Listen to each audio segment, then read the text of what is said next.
स्वागत है आपका ब्रेक के बाद। और खाड़ी का सबसे संवेदनशील समुद्री रास्ता स्ट्रेट ऑफ हॉर्मूज एक बार फिर तनाव के केंद्र में है। ओमान तट के पास एक कमर्शियल जहाज पर हुए हमले ने न सिर्फ वैश्विक समुद्री सुरक्षा पर सवाल खड़े कर दिए हैं, बल्कि इस जहाज पर सवार भारतीय नाविकों की सुरक्षा को लेकर भी चिंता बढ़ा दी है। भारत ने इस घटना पर कड़ी प्रतिक्रिया देते हुए शांति और कूटनीतिक समाधान की अपील की है।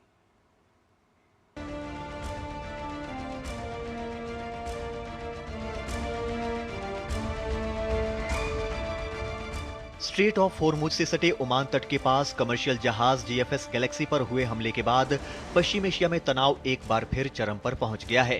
भारत सरकार ने इस घटना पर गहरी चिंता जताते हुए इसकी कड़ी निंदा की है। विदेश मंत्रालय ने कहा है कि जहाज पर सवार 11 भारतीय नागरिकों में से 10 को सुरक्षित बचा लिया गया है, जबकि एक भारतीय नाविक अब भी लापता है। उसकी तलाश के लिए सर्च ऑपरेशन लगातार जारी है। विदेश मंत्रालय ने अपने लिखित वक्तव्य में कहा कि ओमान तट के पास कमर्शियल जहाज जीएफएस गैलेक्सी पर हुए हमले की हम कड़ी निंदा करते हैं। जहाज पर सवार 11 भारतीय नागरिकों में से अब तक 10 को सुरक्षित बचा लिया गया है, जबकि एक भारतीय नागरिक के लापता होने की सूचना है। ओमान में स्थित हमारा दूतावास स्थिति पर लगातार नजर बनाए हुए है और चल रहे खोज एवं बचाव अभियान के लिए ओमान के अधिकारियों के साथ सक्रिय रूप से समन्वय कर रहा है। इस सहयोग के लिए हम ओमान के अधिकारियों का आभार व्यक्त करते हैं।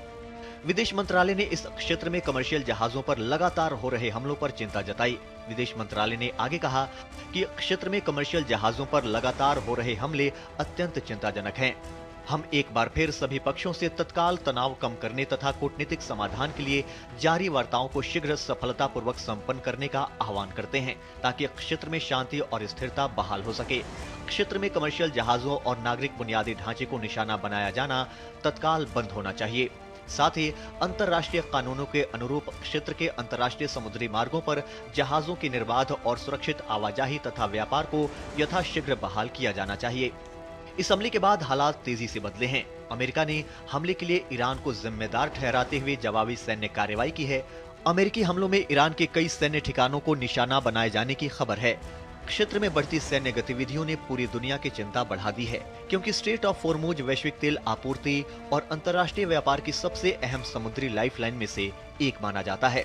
ओमान तट पर हुआ यह हमला सिर्फ एक कमर्शियल जहाज पर हमला नहीं, बल्कि दुनिया के सबसे महत्वपूर्ण समुद्री व्यापारिक मार्गों में से एक की सुरक्षा पर भी बड़ा सवाल है। भारत जहां अपने नागरिकों की सुरक्षित वापसी के लिए हर संभव प्रयास कर रहा है, वहीं अंतर्राष्ट्रीय समुदाय की निगाहें अब इस बात पर टिकी हैं कि क्या कूटनीति हालात को संभाल पाएगी या पश्चिम एशिया एक बार फिर व्यापक संघर्ष की ओर बढ़ेगा। Bureau report, DD news.